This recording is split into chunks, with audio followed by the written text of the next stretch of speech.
നമ്മളാരും കേട്ടില്ലല്ലോ. നിനക്ക് പുറത്തിരിക്കണ അല്ല ജാമായി പോയി ചിലപ്പോ ജാമായി പോകുന്ന ഞാനേത് നല്ല രണ്ട് ജോഡിയുടെ നടുവിലിരുന്നിട്ട് ഒരു കാര്യം ഉണ്ടായാലും ഇവിടെ ഇരിക്കണത് ജാടൊന്നും കാണിച്ചില്ല. അതൊക്കെ പറയണം. ഞാൻ ആ ടൈമില് ആരാണെന്ന് എനിക്ക് അറിയില്ല. ഇപ്പൊ എന്നെ മനസ്സിലായില്ലായിരുന്നല്ലേ? എനിക്കത് കിട്ടണം. നോക്കണം, നീ നോക്കില്ലെങ്കിൽ ആരും നോക്കും. വേണേ ഈ ഫോൺ വേണോ? ഒന്നും തരുന്നിട്ടാ ഇത് വരുമോ?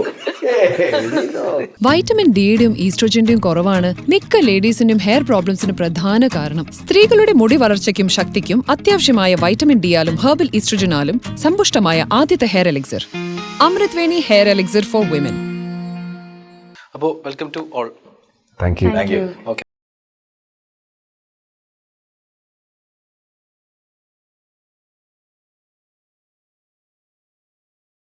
കോമഡി ഉണ്ടെന്നുള്ളൂ, പിന്നെ ത്രൂ ഔട്ട് കോമഡി ഒന്നുമില്ല. അല്ല ഓക്കെ.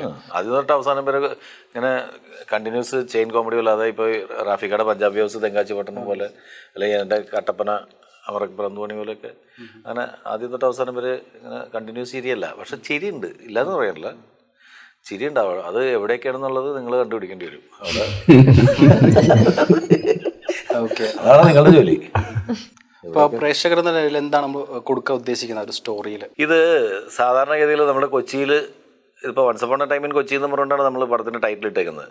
പക്ഷേ കൊച്ചിയിൽ മാത്രം നടക്കുന്ന ഒരു കഥയല്ല. നമ്മൾ ഈ എല്ലാ പട്ടണങ്ങളിലും രാത്രികാലങ്ങളിൽ സംഭവിച്ചുകൊണ്ടിരിക്കുന്ന, സംഭവിച്ചു കഴിഞ്ഞ, അങ്ങനെയൊക്കെ പറയാം. വൺസ് അപ്പോൺ എ ടൈം എന്ന് പറയുമ്പോൾ നമ്മൾ കഴിഞ്ഞ് എന്നൊക്കെ പറഞ്ഞിട്ട് പറയുന്നത്, അങ്ങനെ എപ്പോഴും സംഭവിച്ചിട്ടുള്ള ഒരു കഥ. രാത്രികാലങ്ങളിൽ ജീവിതം ഉള്ള കുറേ ആൾക്കാരുണ്ട്. നമ്മൾ എല്ലാവരും കിടന്ന് ഉറങ്ങി കഴിയുമ്പോൾ ജീവിക്കുന്ന കുറേ കഥാപാത്രങ്ങൾ, ആ കഥാപാത്രങ്ങളിലൂടെ സഞ്ചരിക്കുന്ന, അവരുണ്ടാക്കി വെക്കുന്ന പ്രശ്നങ്ങളിലൂടെ സഞ്ചരിക്കുന്ന, അപ്പോൾ അതിൻ്റെ ഫ്ലാഷ് ബാക്കൊക്കെ പോകുന്ന നേരത്ത് ഒറ്റ രാത്രിയല്ല, പകലുണ്ട്. അപ്പോൾ അങ്ങനെ പോകുന്നൊരു ആദ്യം തൊട്ട് അവസാനം വരെ നമുക്ക് വളരെ എന്താ പറയുക, ഒരു പ്രേക്ഷകൻ എന്ന നിലയിൽ ഇപ്പോൾ ഞാനിപ്പോൾ പടം കണ്ട ആൾ ആണ്. അപ്പോൾ എല്ലാ സിനിമയും കണ്ടുകൊണ്ടിരിക്കുന്നതാണ്.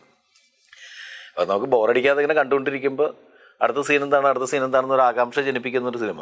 പാട്ട് കണ്ടിരുന്നു, ഒരു രക്ഷയിൽ അടിപൊളിയാണ്. നമ്മുടെ പണ്ടത്തെ കുഞ്ചാക്കോയും ശാലിനി എന്നൊരു പ്രണയ ജോഡി എന്ന് പറയുന്ന പോലെ ഭയങ്കര. എന്റെ മാത്രമല്ല, പ്രേക്ഷകരിൽ എല്ലാവരും കമന്റ് അങ്ങനെയാ, നല്ല ജോഡിയാണ് കാണാൻ വേണ്ടിയിട്ട്. നമ്മളാരും കേട്ടില്ലല്ലോ. നിനക്ക് പുറത്തിരിക്കണ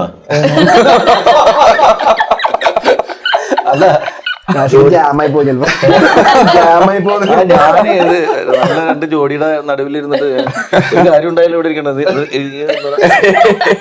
പാട്ട് കാണുമ്പോൾ തന്നെ നമുക്ക് ഭയങ്കര ജോഡിയെ തോന്നുന്നുണ്ട്. അപ്പോൾ ആ ഒരു കെമിസ്ട്രി എങ്ങനെയായിരുന്നു പാട്ടൊക്കെ ചെയ്യുമ്പോൾ ഉണ്ടാവുന്ന ഒരു മൊമെന്റ്? പാട്ട് കൊറിയോഗ്രാഫി മാസ്റ്ററും പിന്നെ നാശികയും കൂടിയിട്ടുള്ള പരിപാടികളായിരുന്നു. ഡാൻസ് അല്ലേ? അതെ, എന്റെ പേര്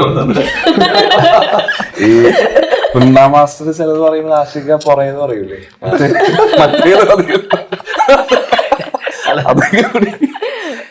അങ്ങനല്ല. അത് രണ്ട് സോങ് വന്നിട്ടുണ്ട്. അപ്പോൾ അതിലിപ്പോൾ നമ്മളുടെ റിലീസ് ചെയ്ത രണ്ട് സോങ് ഇവരുടെ രണ്ടുപേരും വെച്ചിട്ടുള്ളത്, ഒന്നൊരു കല്യാണ പാട്ടും ഒന്ന് പിന്നെ മറ്റേ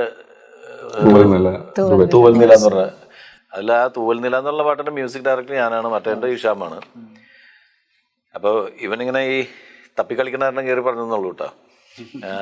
മറ്റത് നന്നായിട്ട് ഇവൻ ഡാൻസ് കളിച്ചതും ഇവർ രണ്ടുപേരും ഡാൻസ് കളിച്ചതിനെ കുറിച്ചിട്ട് ഇവർ തമ്മിൽ പൊക്കി പറയേണ്ട കാര്യമില്ല. എനിക്ക് നമ്മൾ ഓക്കെ ആയിട്ട് നമുക്ക് തോന്നി. കാരണം വെച്ചിട്ടുണ്ടെങ്കിൽ ആ പ്രത്യേകിച്ച് ആ കല്യാണ സോങ്ങിലൊക്കെ എനിക്കറിയില്ലായിരുന്നു ഇവനിങ്ങനെ ഡാൻസ് കളിക്കുന്നൊന്നും. അപ്പോൾ അങ്ങനെയല്ല, ഞാൻ നോക്കിയപ്പോൾ മാസ്റ്റർ എൻ്റെ അടുത്ത് ചോദിച്ചു, ഹീറോ എങ്ങനെ ഡാൻസ് കളിക്കും? ഞാൻ പറഞ്ഞ ആ കൊച്ച് അവൾ ദേവിക കളിക്കുമെന്ന് പറഞ്ഞു. കാരണം പെൺകുട്ടികളൊക്കെ അത്യാവശ്യം ഡാൻസ് കളിക്കുന്നതാണ് ഇപ്പോഴത്തെ. ഞാൻ അവൻ്റെ കാര്യം എനിക്കറിയാൻ പാടില്ല, ഞാൻ ബാക്കി അഭിനയിക്കുമെന്ന് അറിയാം, എന്നെ ഡാൻസ് കളിക്കുമെന്ന് എനിക്കറിയാൻ പാടില്ല, മാസ്റ്റർ നോക്കുന്നത്. അപ്പോൾ പക്ഷേ കുറേ കഴിഞ്ഞപ്പോൾ ഇവൻ ഭയങ്കര ഫ്ലെക്സിബിളായിട്ട് കളിക്കുന്നുണ്ട്. നമുക്ക് വളരെ സന്തോഷം തോന്നി. കാരണം എല്ലാം ചെയ്യുന്ന തരത്തിൽ ഇപ്പം ഞാൻ അച്ചുവിനെ പിന്നെ നമുക്കറിയാം, അച്ചു എക്സ്പീരിയൻസ്ഡ് ആണ്. പുതിയൊരാളെ വരുമ്പോൾ നമുക്ക് ആ പയ്യൻ എന്തൊക്കെ ഇപ്പോൾ ചെയ്യും എന്ന് പറഞ്ഞിട്ട് ഇപ്പോൾ ഒരു പുതിയ ആൾ വന്ന് അഭിനയിക്കുമ്പോൾ അഭിനയം നന്നായി, ഇപ്പോൾ നമ്മൾ തൃപ്തനാണ്. പിന്നെ ഫൈറ്റ് ചെയ്യിപ്പിക്കുമ്പോൾ അല്ലെങ്കിൽ ഡാൻസ് ചെയ്യിപ്പിക്കുമ്പോൾ നമുക്ക് അവരിൽ നിന്ന് പ്രതീക്ഷിക്കാവുന്നത് അവർ അതിൻ്റെ കൂടെ ഏറ്റവും നന്നായിട്ട് ചെയ്യും എന്നുള്ള, അല്ലാണ്ട് ഫൈറ്റ് മാസ്റ്റർ ചെയ്യും പോലെ ഫൈറ്റ് ചെയ്യും, ഡാൻസ് മാസ്റ്റർ ചെയ്യും പോലെ ഡാൻസ് ചെയ്യുകയൊക്കെ ചെയ്യും എന്ന് നമുക്ക് ആഗ്രഹം ഉണ്ടാവും. അപ്പോൾ നമ്മൾ നോക്കുമ്പോൾ നമുക്കതൊരു 70ക്ക് മേളിൽ അവർ ചെയ്ത് കാണുമ്പോൾ ഒരു ഡയറക്ടർ എന്നുള്ള നിലയിൽ നമുക്ക് കിട്ടുന്നൊരു സന്തോഷമുണ്ട്. അപ്പോൾ മാസ്റ്ററൊക്കെ ചെയ്ത് കൊടുക്കുന്നത് കൊള്ളാലോ എന്ന് നമുക്ക് തോന്നും. അങ്ങനെ നമുക്ക് തോന്നിയേക്കുന്ന തോന്നൽ പ്രേക്ഷകനും തോന്നി കിട്ടിയ രക്ഷപ്പെട്ടു. പാട്ടിലെ ഓരോ വരികളാണെങ്കിലും വിഷ്വലാണെങ്കിലും അത് ഇവരല്ല എഴുതിയാണ്.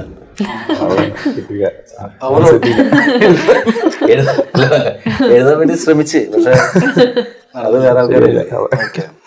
അരുൺ ചേട്ടനാണ് ഗുണ്ടെന്ന സിനിമയിലെ പോലീസ് വേഷമായിരുന്നല്ലോ. ഇതിൽ അപ്പൊ ഇതിലും പോലീസ് വേഷമാണ്. സോ അതും ഇത് നമ്മൾ എന്തെങ്കിലും ഡിഫറെന്റ് എന്തെങ്കിലും ഉണ്ടോ? ഈ ഒരു ഉണ്ടയില് ക്യാമ്പിൽ നിന്ന് തന്നെ പോലീസാണ്. പിന്നെ പടം കണ്ട പോലെ ഭയങ്കര പാവത്താനായ ഒരാളാണ്. ഇതിൽ പക്ഷേ SI എന്നാണ്. കുറച്ച് പവർഫുൾ ആണെന്ന് വിചാരിച്ച് നടക്കുന്ന ഒരു പോലീസുകാരനാണ്. കേസുകളൊക്കെ തെളിയിക്കാറുണ്ട്, പക്ഷെ പേര് കിട്ടാറില്ല.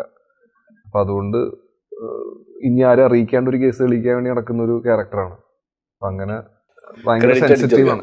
ക്രെഡിറ്റ് അടിച്ചു മാറ്റും എപ്പോഴും മേളുകൾ ഉദ്യോഗസ്ഥർ. അപ്പം അങ്ങനെ ഭയങ്കര സെൻസിറ്റീവ് ആയിട്ടുള്ള ഒരു പോലീസുകാരനാണ്. ഈ പോലീസുകാരനൊരു ബാക്ക് സ്റ്റോറി ഉണ്ട്. അതെന്താണെന്ന് പടത്തിൽ മനസ്സിലാകും. ഇപ്പൊ നേരത്തെ ചോദിച്ചെന്താ ലാസ്റ്റ് എന്താണെന്ന് ചോദിച്ചു, ക്ലൈമാക്സ് ചോദിച്ചാണോ? അല്ലല്ല, അങ്ങനല്ല. ക്രെഡിറ്റ് അടിച്ചു എന്ന് പറഞ്ഞല്ലോ. അപ്പൊ ലാസ്റ്റ് ക്ലൈമാക്സില് ക്രെഡിറ്റ് കിട്ടുന്നുണ്ടോ? അത് ശരി. ക്ലൈമാക്സിൽ ക്രെഡിറ്റ് കിട്ടുന്നുണ്ടോന്ന് വെച്ച് കഴിഞ്ഞാൽ പടം കാണേണ്ട ആൾക്കാർക്ക് അങ്ങനെയുണ്ടല്ലേ? അങ്ങനെയുണ്ട്. അതിന് പ്രൊമോഷൻ ചെയ്യണം. നിങ്ങള് മറ്റേ ഈ സീരിയലിലൊക്കെ ഇത് വരൂലേ, അവസാനം ക്ലൈമാക്സിൽ അയാൾക്ക് ക്രെഡിറ്റ് കിട്ടുമോ ഇല്ലയോ? ചേട്ടൻ പറഞ്ഞപ്പോഴേ ഭയങ്കര സാഡായി തോന്നി. അപ്പോ അവസാനം ക്രെഡിറ്റ് കിട്ടുന്നുണ്ടോന്നൊരു ക്യൂരിയോസിറ്റി. ഇല്ല, അത് ചിലപ്പോ കിട്ടാതിരിക്കാം, ചിലപ്പോ കിട്ടും, ഒന്നും പറയാൻ പറ്റില്ല. അതിനകത്ത് റോങ് എക്സ്പ്രഷൻ ഇട്ടുന്നുള്ളത് അത് ഒരു കൺഫ്യൂഷൻ ഉണ്ടാക്കാൻ വേണ്ടിയല്ല. ഇപ്പൊ ആദ്യം ഫിലിം സ്ക്രിപ്റ്റ് കേൾക്കണ സമയത്ത്, അല്ലെങ്കിൽ സ്റ്റോറി കേൾക്കണ സമയത്ത് നമുക്ക് ഓക്കെ ഈ ഒരു എലമെന്റ് ഉണ്ട്, നമുക്ക് ഇത് ചെയ്യാം എന്ന് തോന്നുന്ന ഒരു ഫാക്ട് ഉണ്ടാവുമല്ലോ. അതെന്താ? മോട്ടീവാണ്. ജാനകിയുടെ മോട്ടീവാണ് ഏറ്റവും കൂടുതൽ ഇൻട്രസ്റ്റിംഗ്. കാരണം ഈ ഒരു ഏജിൽ എനിക്ക് തോന്നുന്നില്ല ഒരുപാട് പേരുടെ മോട്ടീവ് അതായിരിക്കും. സിനിമ കാണുമ്പോൾ മനസ്സിലാവും എന്താണ്, ഞാൻ കൂടുതൽ പറയുന്നില്ല. അതൊരു ഭയങ്കര ഇൻട്രസ്റ്റിംഗ് ആണ്. എന്ത് വേ കൂടിയാണ് സഞ്ചരിക്കുന്നത് എന്നുള്ളത് വേറൊരു ക്വസ്റ്റ്യൻ ആണ്. പക്ഷെ അല്ലാതെ തന്നെ എന്താണോ മോട്ടീവ് എന്നുള്ളത് ഭയങ്കര ഇൻട്രസ്റ്റിംഗ് ആണ്. എന്തിനു വേണ്ടിയായിരുന്നു എല്ലാം എന്നുള്ളൊരു ഫാക്ട്. ഇപ്പോൾ ആദ്യം അസിസ്റ്റന്റ് ഡയറക്ടറായിട്ട് വന്നിട്ടുണ്ടായിരുന്നു. അതിനുശേഷം ഇപ്പോൾ ഫിലിമിൽ നായകനായി. സോ ആ ഒരു ട്രാൻസ്ഫർ അല്ലെങ്കിൽ അത് ഒരു റെസ്പോൺസിബിലിറ്റി കൂടിയോ കുറഞ്ഞോ, എന്താണ് ഫീൽ ചെയ്യുന്നത് സ്വയം? ഞാൻ ആക്ച്വലി അഭിനയിക്കാൻ വേണ്ടി തന്നെ ഓപ്ഷൻ എടുത്ത് ആദ്യമായിട്ട് ചോദിച്ചത് സ്ക്രിപ്റ്റ് എന്തെങ്കിലും എഴുതി തരുമെന്ന് ചോദിച്ചു. ഞാൻ കോളേജ് ഫസ്റ്റ് ഇയർ ആയപ്പോഴേ ചോദിച്ചത്. ഓക്കെ, ഓപ്ഷൻ ഇപ്പൊ തരില്ല എന്ന് പറഞ്ഞു. ഇതിന്റെ പരിപാടി എന്താണെന്നൊക്കെ മനസ്സിലാക്കി അസിസ്റ്റന്റ് ഒക്കെ ആയിട്ട് വർക്ക് ചെയ്യും. ഞാൻ ആദ്യം വർക്ക് ചെയ്യുന്നത് റിംഗ് മാസ്റ്ററില്ല. ആഷിക്കാർക്ക് ഓർമ്മ ഉണ്ടോ അറിയില്ല. ആഷിക്ക് ഒരു സോങ് എടുക്കുമ്പോ റിംഗ് മാസ്റ്ററിന്റെ ലൊക്കേഷനിൽ വന്നിട്ടുണ്ട്. ഞാൻ എഴുതിയേക്കണ അതിലൊരു പാട്ട്, മറ്റേ ഡോഗ്സ് ഓൺ കൺട്രി. അത് എടുത്തോണ്ടിരിക്കുന്ന ആഷിക്ക ലൊക്കേഷൻ വന്നപ്പോ അന്ന് ഞാൻ ആഷിക്കാന്റെ ചാൻസ് വെച്ച്. ആഷിക അന്ന് എനിക്ക് ഇത് ചെയ്തിട്ടില്ല, ഡയറക്ടർ ആയിട്ടില്ല. അമർ അക്ബറിന്റെ പ്ലാനിങ് പരിപാടിയൊക്കെ ഉള്ളൂ. അപ്പൊ ഇങ്ങനെ ഡയറക്ഷൻ പ്ലാൻ ഞാൻ പറഞ്ഞു ആലോചിക്കണോട്ടോ. പക്ഷെ അത് കറങ്ങിത്തിരിഞ്ഞ് പിന്നെ കുറച്ച് പടങ്ങളിൽ അസിസ്റ്റന്റ് ആയിട്ട് വർക്ക് ചെയ്തു. പിന്നെ ഇതേപോലെ ദിലീപേട്ടനെ വെച്ചിട്ട് ഇപ്പൊ വോയിസ് ഓഫ് അജ്ഞാതന്റെ ലൊക്കേഷനിൽ ഒരു നാശിക്ക് വന്നപ്പോ നാശിക്ക് ഇങ്ങനെ വാപ്സിനകത്ത് തമാശ എന്തെങ്കിലും എന്നെ കാണുമ്പോൾ എന്തെങ്കിലും പറയണ്ടേലേ എന്നുള്ള ഒരു ഇതിൽ ചോദിച്ചാന്ന് തോന്നുന്നു. ഇവനെ അഭിനയിപ്പിച്ചൂടെ എന്ന് ചോദിച്ചു. അപ്പോൾ നാശ നിങ്ങളൊരു പുതിയ ആളെ കൊണ്ടുവരുന്നല്ലേ എന്ന് പറഞ്ഞപ്പോൾ നാശിക്ക് ഒരു സ്ക്രിപ്റ്റാണ് ഞാൻ ചെയ്യാന്ന് പറഞ്ഞു. ഭയങ്കര തമാശക്ക് പറഞ്ഞിട്ടാണ്. ഞാൻ ഭയങ്കര സീരിയസ് ആയിട്ട് എടുത്ത് അത് ഫോളോ അപ്പ് ചെയ്ത് ഞാനും സായി ലക്സാറിനും കൂടിയിട്ടാണ് ഫോളോ അപ്പ് ചെയ്തത്. അങ്ങനെ ഒരു പ്രൊജക്റ്റായി. അങ്ങനെയാണ് ഇതിലോട്ട് വന്നത്. പിന്നെ റെസ്പോൺസിബിലിറ്റീസ് അങ്ങനെ ഭയങ്കര എനിക്ക് തോന്നുന്നു രണ്ട് രീതിയിലുള്ള റെസ്പോൺസിബിലിറ്റീസ്. ഇപ്പോൾ നമുക്കൊരു അസിസ്റ്റന്റ് ഡയറക്ടർ ആകുമ്പോഴും ഡയറക്ടറിനെ ഭയങ്കര കംഫർട്ടാക്കി കൊണ്ടുപോകാൻ പുള്ളി ആഗ്രഹിക്കുന്നത് എന്താണോ അത് എത്രയും പെട്ടെന്ന് ചെയ്ത് കൊടുക്കാനുള്ളൊരു എക്സിക്യൂട്ട് ചെയ്യാനുള്ളൊരു പ്ലാറ്റ്ഫോം ഉണ്ടാക്കി കൊടുക്കാനേ അസിസ്റ്റന്റ് ഡയറക്ടേഴ്സിന് പറ്റുള്ളൂ. ആർട്ടിസ്റ്റ് ആകുമ്പോൾ ഡയറക്ടർ എന്താ വേണ്ടതെന്ന് പെർഫോം ചെയ്ത് കാണിച്ചു കൊടുക്കും. ആ എക്സിക്യൂഷൻ പ്രോസസ്സ് ആർട്ടിസ്റ്റ് രണ്ട് രീതിയിൽ റെസ്പോൺസിബിൾ ആണ്. ഓക്കെ. അപ്പോൾ നമ്മളിപ്പോൾ ഫസ്റ്റ് ഫിലിമാണല്ലോ, അപ്പോൾ ആദ്യത്തെ ഷോട്ട് അങ്ങനെ നോർമലി ക്ലിഷ ചോദ്യമാണ്, എന്നാലും കുറേ ടേക്ക് എടുത്ത് അല്ലെങ്കിൽ അങ്ങനെ എന്തെങ്കിലുമൊക്കെ ഒരു ഫിലിം ഉണ്ടായിട്ടുണ്ടോ? ഫസ്റ്റ് ഷോട്ടിലില്ല, ചില സീക്വൻസസിൽ ഇങ്ങനെ എക്സ്ട്രാ ടേക്സ് ഒക്കെ പോയിട്ടുണ്ട്. ടെൻഷനാ ചില സമയത്ത് കൈന്നൊക്കെ പോയിട്ടുണ്ട്. Okay okay. അപ്പൊ കൈന്ന് പോകുമ്പോ തന്നെ നാശിക വരും, അടുത്ത് വന്നിട്ട് വലിയ കാര്യമൊന്നുമില്ലല്ലോ ഇങ്ങനെയൊക്കെ ചെയ്താൽ മതി എന്ന് പറയുമ്പോഴാണ് നമുക്കൊരു കോൺഫിഡൻസ് കിട്ടും. അങ്ങനെ 3-4 തവണ ഞാൻ ഇവന് എൻ്റെ പണ്ടത്തെ സിനിമകളിലെ സീനൊക്കെ കാണിച്ചു കൊടുക്കും. അപ്പോൾ ഇതിലൊക്കെ എത്ര ഭേദമായിട്ട് എനിക്ക് അങ്ങനെ കോൺഫിഡൻസ് വരും. ഇതിലും ഭേദമായിട്ട് എന്താണെങ്കിലും എനിക്ക് ചെയ്യാൻ പറ്റുന്ന അപ്പോൾ ആത്മവിശ്വാസം വരില്ല. അപ്പോൾ അത് കാരണം ഇപ്പോൾ നാദർഷിക്കന്റെ സിനിമയിൽ പുതുമുഖങ്ങളെ കൊണ്ടുവരാൻ കുറച്ച് കൂടുതലാണ് തോന്നുന്നത്.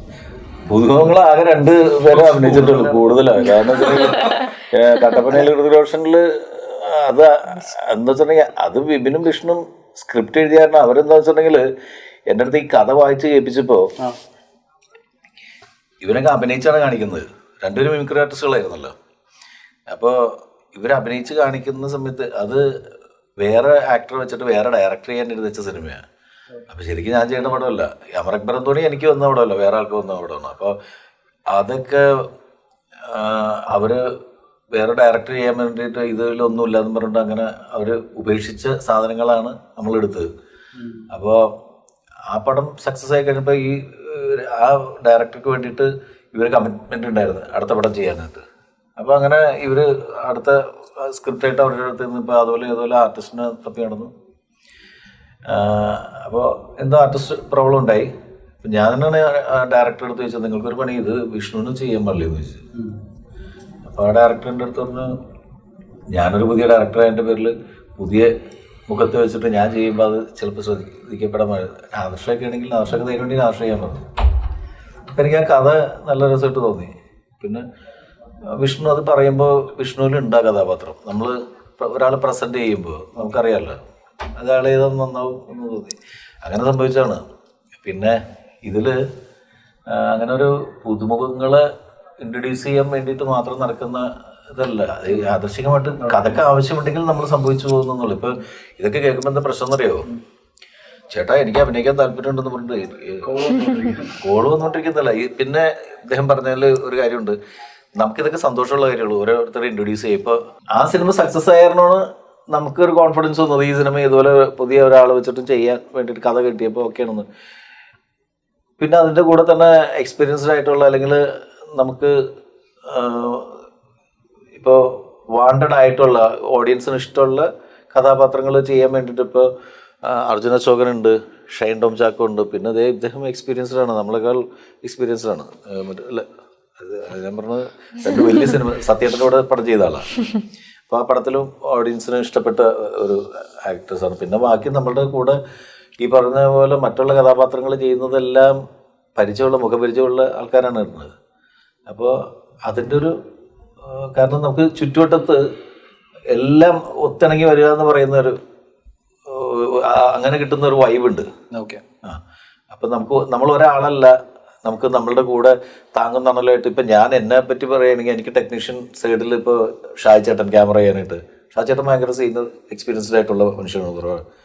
അപ്പോൾ എനിക്ക് എന്തെങ്കിലും സംശയം വരുമ്പോൾ പിന്നെ റാഫിക്ക നമുക്ക് ഭയങ്കര ധൈര്യമാണ്. കാരണം ഇത്രയും സിനിമ ചെയ്ത ഒരു ഡയറക്ടർ, റൈറ്റർ, അദ്ദേഹമൊക്കെ കൂടെ ഉള്ള സമയത്ത് നമുക്ക് നല്ല ചങ്കൂറ്റമല്ലേ. അപ്പോൾ കാരണം വെച്ചിട്ടുണ്ടെങ്കിൽ എന്തെങ്കിലും സംശയങ്ങളുണ്ടെങ്കിൽ സുഖമായിട്ട് ചോദിക്കാൻ പറ്റുന്ന നമ്മുടെ ഗുരുസ്ഥാനത്തുള്ള ആൾക്കാരാണ്.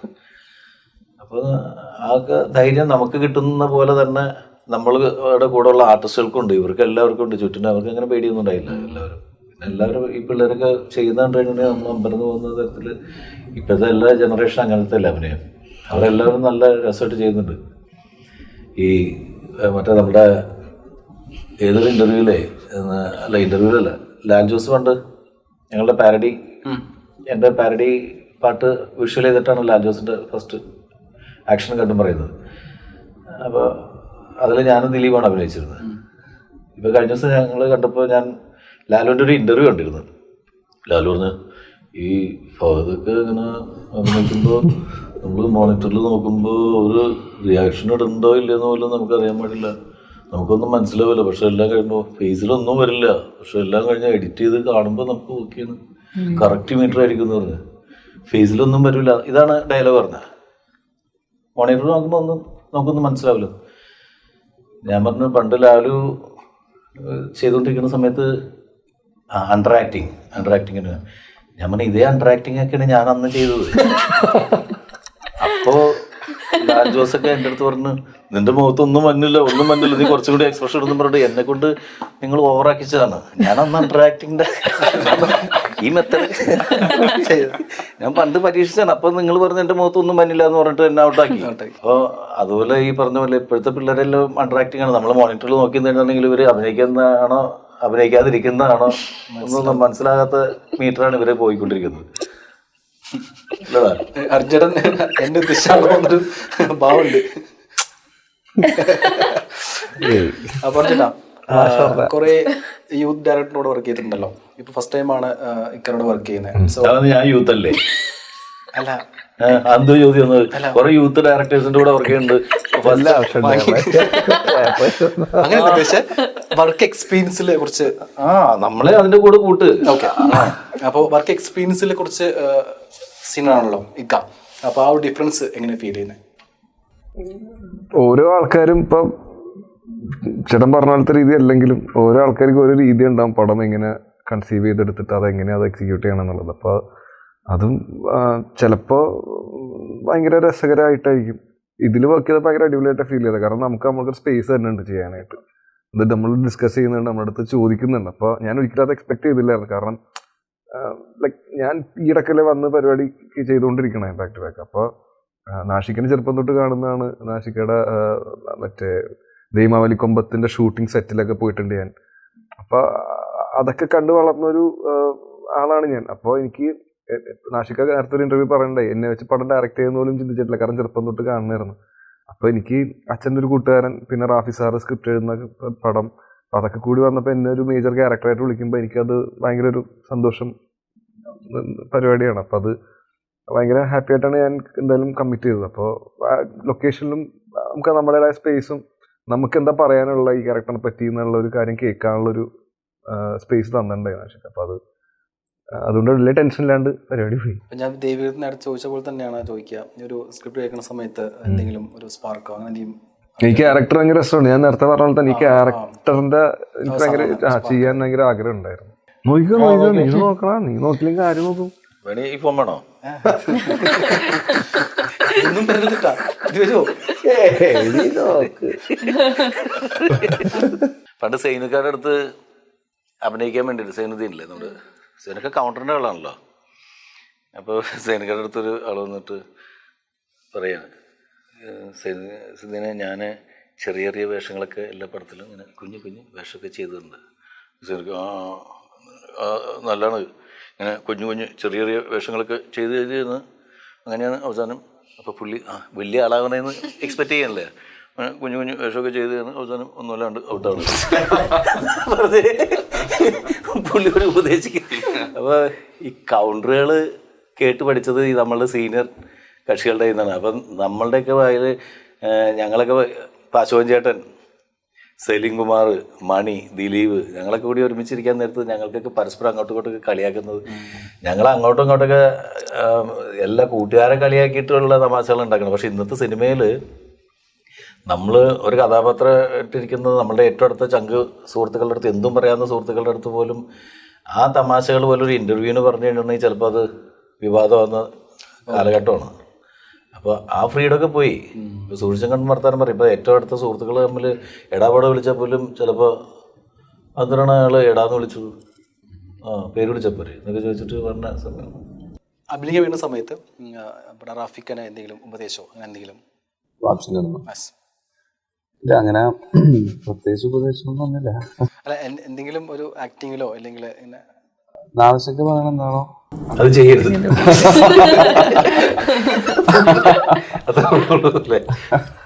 അങ്ങനെയാണോ? ചെയ്യരുതൊന്നുമല്ല. ഈ നാശക്കാട് അഭിനയം കണ്ട് ചെയ്യാതിരുന്നത് ഇപ്പോഴെ ചിരിച്ചാണ്. അല്ല, അങ്ങനെയല്ല. റാഫിക്കക്ക് നമ്മളോടുള്ള എനിക്ക് കിട്ടിയൊരു സന്തോഷം എന്താ പറയുക, കാരണം ഈ സീനൊക്കെ നമ്മൾ ഷൂട്ട് ചെയ്ത്, കാരണം അവരൊക്കെ വലിയ വലിയ ഡയറക്ടേഴ്സാണ് നമ്മൾ കണ്ട്. അപ്പം ഞാനാണെങ്കിൽ ഒരു എക്സ്പീരിയൻസും ഇല്ലാത്ത സിനിമ ഡയറക്റ്റ് ചെയ്യാൻ ഇറങ്ങിയാണ്. അപ്പോൾ അസിസ്റ്റ് ചെയ്യാനൊന്നും പോയിട്ടില്ല. നമ്മളുടെ തോന്നിയ മാതിരി നമുക്ക് ആ സീൻ അങ്ങനെ തോന്നിയ മാതിരി എടുക്കാൻ പറ്റുമെന്ന് വെച്ചാൽ അത് അങ്ങനെ മേക്ക് ചെയ്യുന്ന ആളാണ്. പ്ലാൻഡ് ഒന്നുമല്ല. ഒരു സ്ഥലത്ത് വന്ന് ഇങ്ങനെ ചുറ്റുവട്ടം, അത് പണ്ട് തൊട്ടും അങ്ങനെയാണ്, അത് അങ്ങനെ ശീലിച്ച് ഷൂട്ട് ചെയ്ത് വന്ന കാരണം ഒരു സ്ഥലത്ത് വന്ന് ഇങ്ങനെ ഇരിക്കുകയാണെങ്കിൽ ഇവിടെ എന്തൊക്കെ ഉണ്ടെന്ന് ഇങ്ങനെ നോക്കിയിട്ട് ആ സമയത്ത് പ്ലാൻ ചെയ്തിട്ട് എന്നാൽ നമുക്കിങ്ങനെ പോകാമെന്ന് പറഞ്ഞിട്ട് അങ്ങനെ ഒരു കൊറിയോഗ്രാഫി ചെയ്തിട്ട് ഷൂട്ട് ചെയ്തുള്ള എക്സ്പീരിയൻസാണ്. അപ്പോൾ പലപ്പോഴും ഗ്രാഫിക്കൊക്കെ എഴുതി വെക്കുന്ന സീൻസ് അത് വർക്കൗട്ടായോ അല്ലെങ്കിൽ അത് അദ്ദേഹത്തിൻ്റെ ഒരു റൈറ്ററുടെ മനസ്സിലുള്ള സാധനം വന്ന് കിട്ടിയോ, ഔട്ട്പുട്ട് കിട്ടിയോ എന്ന് അറിയാൻ വേണ്ടിയിട്ടുള്ളൊരു ആകാംക്ഷ ഉണ്ട്. അപ്പോൾ ഞാൻ ഇവൻ്റെ അടുത്ത് ചോദിക്കാം, എന്ത് പറഞ്ഞാ ബാബുച്ചി എന്ത് പറഞ്ഞെന്ന് ചോദിക്കും. ബാബുച്ചി പറഞ്ഞാൽ അത് ഓക്കെയാണ്, അത് നല്ല രസമായിട്ടുണ്ടെന്ന് പറയാം. അപ്പോൾ പിന്നെ ഞാൻ ഇടയ്ക്ക് ഗ്രാഫിക്കാരുടെ അടുത്തും ചോദിച്ചു പോയിട്ട് ഒക്കെ അതൊക്കെ അത് ഓക്കെയാണ്, അത് നല്ല രസമായിട്ട് വർക്കായിട്ടുണ്ട് എന്ന് പറയുമ്പോൾ നമുക്ക് കിട്ടുന്ന ഒരു സന്തോഷമുണ്ട്. സാറുമായിട്ട് അഭിനയിച്ച എന്തെങ്കിലും ഒരു ഓർമ്മകളോ അങ്ങനെ എന്തെങ്കിലും? ഇന്നസെന്റ് അങ്കിള് എനിക്ക് ശരിക്കും ഗ്രാൻഡ് പേരൻറ്റ് പോലെയായിരുന്നു. എപ്പോഴും അങ്കിളുടെ ബാക്കിൽ തന്നെയായിരുന്നു ഞാനിങ്ങനെ കഥ കേൾക്കാൻ വേണ്ടി. ഒരുപാട് ഇന്നസെന്റ് അങ്കിള് ബുക്ക് വരെ എഴുതിയിട്ടുണ്ട്, അത്രയും കഥകളുള്ളതുകൊണ്ട്. അപ്പം അങ്കിളുടെ അടുത്ത് പോയിരുന്നു വെച്ചിട്ടുണ്ടെങ്കിൽ എപ്പോഴാണെങ്കിലും കഥ ഇങ്ങനെ പറഞ്ഞുകൊണ്ടിരിക്കുക. അപ്പോൾ എപ്പോഴും ഷോർട്ടിൻ്റെ ഇടയിലൊക്കെ ആണെങ്കിൽ അങ്കിൾ വിളിക്കുക, എവിടെ ദേവിക എവിടെ. കാരണം എപ്പോഴും ഞാൻ പോയിരുന്ന അങ്കിളുടെ അപ്പോൾ കണ്ടിട്ടില്ലേ അങ്കിൾ വിളിക്കും. അപ്പോൾ ഒരുപാട് പണ്ടത്തെ കാലത്തെ കഥയൊക്കെ അങ്കിൾ ഇങ്ങനെ പറയുമായിരുന്നു. പിന്നെ കുറെ കളിയാക്കും. പിന്നെ അങ്കിളിനൊരു പേരക്കുട്ടിയുണ്ട്, നമ്മൾ ഏതാണ്ട് സെയിം ഏജ്. എന്നിട്ട് പറയും, ഇപ്പൊ നീ ഉള്ളത് കൊണ്ട് ഇവക്ക് പ്രശ്നമാണ്, ഇവളെ കൂടെയാണോ ടൈം സ്പെൻഡ് ചെയ്യുന്നത് ചോദിക്കും. അങ്ങനെ ഭയങ്കര ഭയങ്കര ക്ലോസ് ആയിരുന്നു അങ്കിളുടെ അടുത്ത്. ഇന്നസെന്റ് അങ്കിളുടെ അടുത്തോ? അങ്കിള് പറയുന്ന കഥയൊന്നും ഞാൻ പറഞ്ഞാൽ എവിടെ എത്തൂല. അതിനെക്കൊണ്ട് ഞാൻ അതിനങ്ങനെ ഡിസ്റെസ്പെക്ട് ചെയ്യൂല, ഞാൻ പറയൂല. അങ്കിള് പറയുന്ന പോലെ അങ്കിളിന് മാത്രമേ പറയാൻ പറ്റുള്ളൂ. അത് അങ്കിൾ എന്ത് പറഞ്ഞാലും ഫണ്ണിയാണ്. അങ്ങനെ പറഞ്ഞ് ഫലിപ്പിക്കാൻ അറിയുന്ന പോലത്തെ ഒരാളാ. അത് എല്ലാവർക്കും അറിയാം. അത്രയും ഇന്നസെന്റ് ഏട്ടന്റെ തമാശകൾ, ഇന്നസെന്റ് ഏട്ടന്റെ ഫാമിലി, ഇന്നസെന്റ് ഏട്ടന്റെ കുട്ടിക്കാലം, ചെറുപ്പകാലം, അതൊക്കെ വെച്ചിട്ട് സ്വന്തം ട്രോൾ ചെയ്തിട്ടാണ് ഇന്നസെന്റ് ഏട്ടൻ വേറൊരാളെ വേദനിപ്പിക്കില്ല. അതായിരുന്നു അദ്ദേഹത്തിന്റെ തമാശകളുടെ പ്രത്യേകത. അതായത് ഇപ്പൊ ഞാനൊരു തമാശ പറയുകയാണെങ്കിൽ അത് എനിക്ക് ഏറ്റവും അടുത്തറിയാവുന്ന എൻ്റെ അനിയന്മാരെ കുറിച്ചിട്ടോ, എൻ്റെ അനിയന് എന്ന് പറഞ്ഞിട്ട് പറഞ്ഞു കഴിഞ്ഞിട്ടുണ്ടെങ്കിൽ, അല്ലെങ്കിൽ എൻ്റെ ചേട്ടൻ എന്നൊക്കെ പറഞ്ഞിട്ട് സ്വന്തം വീട്ടിലെ കഥാപാത്രങ്ങളാക്കി, അല്ലെങ്കിൽ എൻ്റെ മോനുണ്ടല്ലോ അവൻ എന്നും പറഞ്ഞിട്ട് അങ്ങനെ ആ കഥകളൊക്കെ സ്വന്തം വീട്ടിലേക്ക് തന്നെ ഒതുക്കിയിട്ടാണ് കഥകൾ പറയുന്നത്. വേറൊരാളെ വേദനിപ്പിക്കുന്ന തരത്തിൽ പറയും. ഇന്നസെന്റ് എന്ന് പറയുന്ന ആ പേരുണ്ടല്ലോ, ആ കറക്റ്റ് പേരിൽ ജീവിച്ച മനുഷ്യനാണ്. അദ്ദേഹത്തിന്റെ തമാശകൾ വരെ ഇന്നസെന്റ് കോമഡികളായിരുന്നു. ഇതുവരെ ചെയ്തിട്ടുള്ള ക്യാരക്ടറിലൊക്കെ ഏറ്റവും മെമ്മറബിൾ ആയിട്ടുള്ള അല്ലെങ്കിൽ ചാലഞ്ചിങ് ആയി തോന്നിയ എന്തെങ്കിലും ക്യാരക്ടർ ഉണ്ടോ?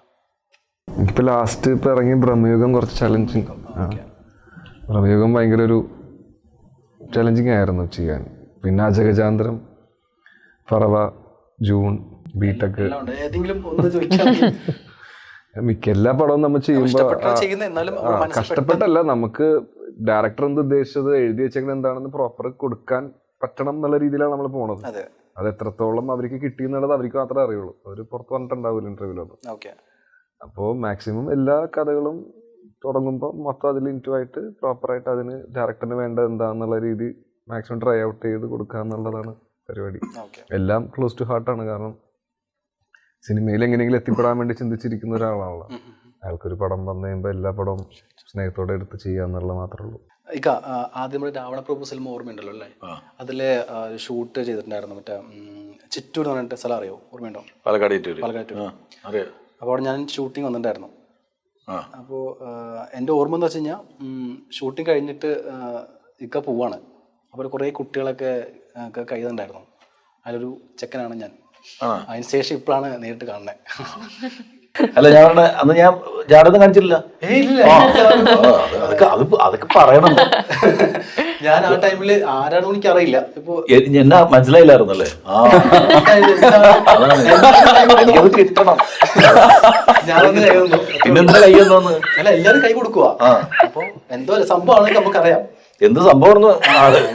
അപ്പൊ ഞാൻ എല്ലാവരും കൊടുക്കല്ലോ. ഞാൻ വേറെ സാധനം ഈ ബാഗ് എടുത്തുകൊണ്ട് സംശയമുണ്ടല്ലോ, അതില് 3 വട്ടം ഇക്ക പോയി. ഞാൻ ചാൻസ് വെച്ച് പഠിച്ചത് രഞ്ജിയേട്ടൻ്റെ അടുത്ത്. കാരണം ലാലേട്ടൻ്റെ കൂടെ ഒരു ഫ്രെയിമിൽ നിൽക്കാൻ വേണ്ടിയിട്ട്. കാരണം ലാലേട്ടൻ്റെ കൂടെ ഒക്കെ അഭിനയിക്കണം എന്ന് പറയുന്നത് മമ്മൂക്കാട് കൂടെ ലാലേട്ടൻ്റെ കൂടെ ഒരു സിനിമയിൽ ഒരു ഫ്രെയിമിലെങ്കിലും വന്ന് നിൽക്കുക എന്ന് പറയുന്നത് ഒരു കൊതി ഇപ്പോഴും ഉണ്ട് കേട്ടോ കൊതി. അത് വെച്ചിട്ടുണ്ടെങ്കിൽ ഇപ്പം നമ്മൾ സംവിധായകനെ എന്ന് പറയുന്നത് നമുക്ക് ഇപ്പം അന്ന് രഞ്ജിയേട്ടൻ്റെ വീടിൻ്റെ അടുത്തൊരു അമ്പലത്തിൽ ഗാനമേളയ്ക്ക് പോയിട്ടുണ്ടായിരുന്നു.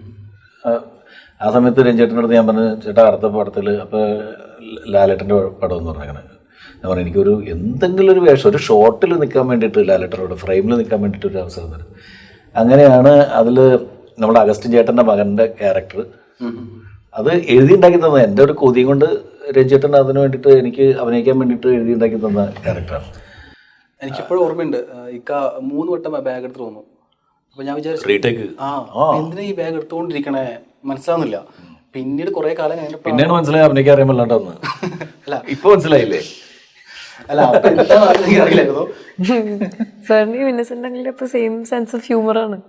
അല്ല ഇന്നസെന്റ് ഏട്ടനൊക്കെ ഉണ്ടായിരുന്ന ആ പടത്തില് ഇന്നസെന്റ് ഏട്ടൻ ഉണ്ടായിരുന്ന ഞാൻ ഈ പറഞ്ഞ പോലെ ഇപ്പൊ ദേവിക പറഞ്ഞ പോലെ അന്ന് ഇവരുടെ ഷൂട്ടിങ് സമയത്ത് ഞാൻ അവിടെ പോയി ഇവരുടെ ഷൂട്ടിങ് കഴിഞ്ഞിട്ടുള്ള ബാക്കി സമയം ഉണ്ടല്ലോ അതിലിങ്ങനെ പുറയിൽ പോയി ഇങ്ങനെ കൈ കെട്ടി നോക്കുന്ന ഈ കഥകൾ കേൾക്കൽ തന്നെയായിരുന്നു എൻ്റെ പരിപാടി. എനിക്ക് ലാലേട്ടൻ്റെ 2 ഗെറ്റപ്പും കാണാൻ പറ്റി. അതായത് അച്ഛനും മകനായിട്ട് അഭിനയിക്കുന്ന ആ 2 സീക്വൻസിലും ഫ്രെയിമിലൊക്കെ വരാൻ. അപ്പോൾ അങ്ങനെ ഞാനിപ്പോൾ കഴിഞ്ഞ ദിവസം മമ്മൂക്കാടെ അടുത്ത് ഇതുപോലെ ഞാൻ പറഞ്ഞു മമ്മൂക്കാടെ അടുത്ത് പറഞ്ഞു ഞാൻ മമ്മൂക്കാടെ കൂടെ ഒരു സിനിമയിൽ എനിക്ക് ഇതുപോലെ രാവണപ്രഭുവിൽ ഞാനിങ്ങനെ ചാൻസ് ചോദിച്ച് മേടിച്ചാണ്. മമ്മൂക്കാടെ കൂടെ ഒരു പടത്തിൽ ഇങ്ങനെ ഒരു ഫ്രെയിമിൽ വരണമെന്നൊരു ആഗ്രഹമുണ്ട്. ഇന്നുവരെ നിന്നിട്ടില്ല, എനിക്ക് അങ്ങനെ ഒരു വാങ്ങി കിട്ടിയില്ല. അപ്പോൾ നമുക്ക് പറഞ്ഞ് നീ വന്നിട്ടില്ലല്ലോ എൻ്റെ കൂടെ. ഞാൻ പറഞ്ഞില്ല. അതങ്ങനെ തന്നെ ഇരിക്കട്ടെ. അപ്പോൾ നിനക്ക് എപ്പോഴും പറയാമല്ലോ അങ്ങനെ ഒരു കിട്ടിയിട്ടില്ല എന്ന് പറയാമല്ലോ. അപ്പോൾ എങ്ങനെ അപ്പോൾ എന്തായാലും വളരെ താങ്ക്സ്. അപ്പോൾ ഈ ഒരു സിനിമ വളരെ ഹിറ്റാകട്ടെ. അപ്പോൾ ഹിറ്റായ ശേഷം അതിൻ്റെ വിജയവിശേഷങ്ങളുമായിട്ട് വീണ്ടും എനിക്കൊരു ഭാഗ്യം ഉണ്ടാകട്ടെ ഇൻട്രോ എടുക്കാൻ വേണ്ടിയിട്ട്. അപ്പോൾ thank you so much. Thank you.